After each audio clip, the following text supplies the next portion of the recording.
You've probably heard of Alabama white chicken. Now, that's an amazing barbecue dish, incredible southern staple as far as barbecue goes.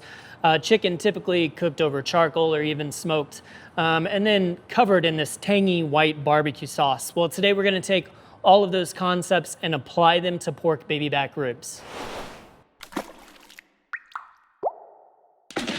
Step one, trimming of the ribs.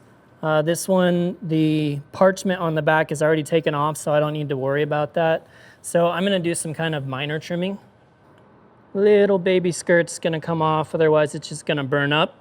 Because we are cooking these dry style today, that means they're never getting wrapped, which means they're gonna have tons of bark. And that's a good thing because when it comes to Alabama white sauce, you wanna just drench the meat in it.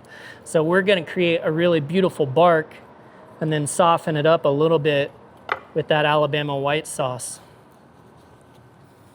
Now what I'm doing at the ends here is just taking off, if there's like a bone sticking out or a fragment of a bone, you'll see the fragments on the small side a lot of times.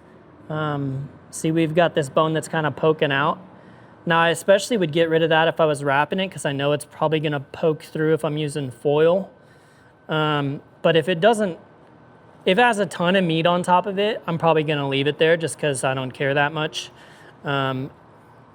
But in this case, the meat doesn't really start right away. So we can cut right along the edge of this bone, and then we're just losing a little bit of meat, which of course, this can go into your scrap meat pile if you're making sausage or ground pork.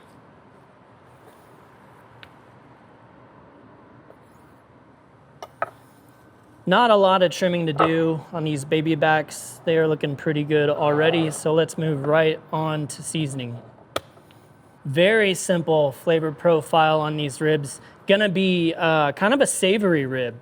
So we're starting with Worcestershire sauce, which is gonna give us some funk, some umami, and a little bit of grip on these ribs as far as it getting the actual seasoning to stick. For the seasoning, we're using the Lone Star brisket rub. Again, in keeping with that savory flavor profile. Garlic, I'll start at the top. Salt and pepper, number one. With a little bit of roasted garlic, you can see those flecks in there, and a little bit of celery seed.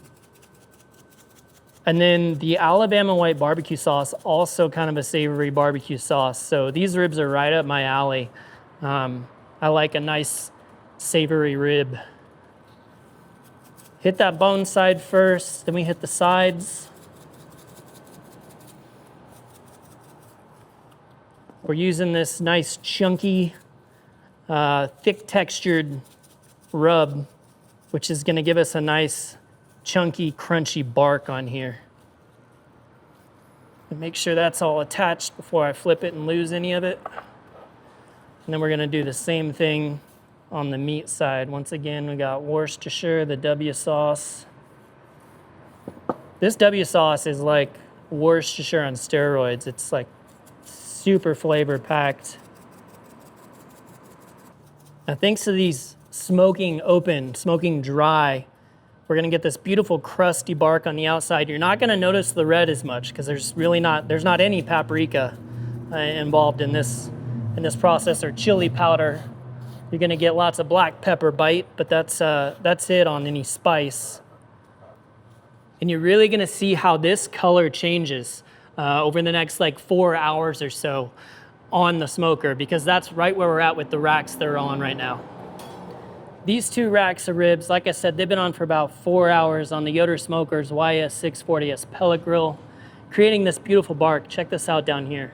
That's been sitting right next to the chimney where that microwave effect happens on this pellet grill. So these are looking great. The bones are pulling away now. They're not quite to the point where they're moving independently. Like if you twist that meat, the bone's still attached. So these aren't quite done yet, but they're really close. They're about 200 degrees internal. I'm gonna scoot these guys up. We're gonna throw on our raw rack in the back. Oh, and that rhymes. Now for the Alabama white sauce. So this is a mayonnaise base. We're gonna start with a 1/2 cup of our Duke's mayo, my favorite Southern mayo, probably my favorite mayo in general.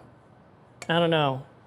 If Duke's got in a fight with Kewpie. I don't know whose side I would take. Next, we're adding a couple tablespoons of apple cider vinegar, tablespoon of prepared horseradish. I'm gonna add in a tablespoon of our Cattleman's grilled pit fire hot sauce for that vinegar twang and just a little bit of that pepper mash. And a tablespoon of hot honey, a little bit of sweetness and heatness. And then finally, salt and pepper, just as easy to do. A teaspoon of our Lone Star brisket rub in there. If you're new to Alabama white sauce, come into it with an open mind. I swear the first time I tasted it, I was like, that's not gonna taste good on chicken. It does, and it tastes good on pork. It's got a great vinegar bite to it, but the creaminess of the mayo at the same time. So thin enough to leave just a little coating on the outside of the meat. Just over 4 hours in now, probably 4:15, 4.5. The way I'm gonna check for doneness on these is I'm just gonna get my tongs right underneath the middle. We'll lift up. You see that crackage? That tells me that meat is super tender. So that's ready to come off before I break this thing in half. Let that rack rest for a while.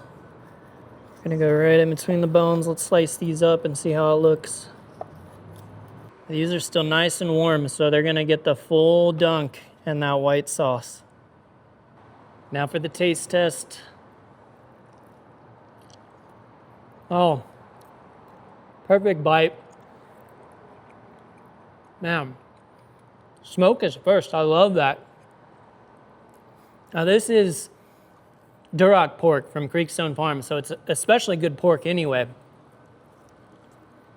So that's fantastic. The pork and the smoke shine first. Everything else is just flavor enhancer, right? So you got salt and pepper, a little bit of garlic going on in there, and then immediately you're getting tang. But even that tang, it's crazy how much the smoke comes through with the mayonnaise. I don't know why those two tied together do that exactly. Probably the fat content in the mayonnaise. Oh, it's not like sour tangy. It's creamy tangy. Alabama white sauce is its own beautiful invention and should be used on more than chicken in my opinion. So give these ribs a try and let me know how you feel about it. Thanks so much for watching. Be sure to check out atbbq.com for all the products featured in today's video. If you like the recipe, hit that subscribe button. And if you have any questions or comments or there's anything you'd like to see me cook, let me know in the comment section down below, and let's be good to one another. For more recipes, tips, and techniques, head over to atbbq.com/thesauce. All things barbecue, where barbecue legends are made.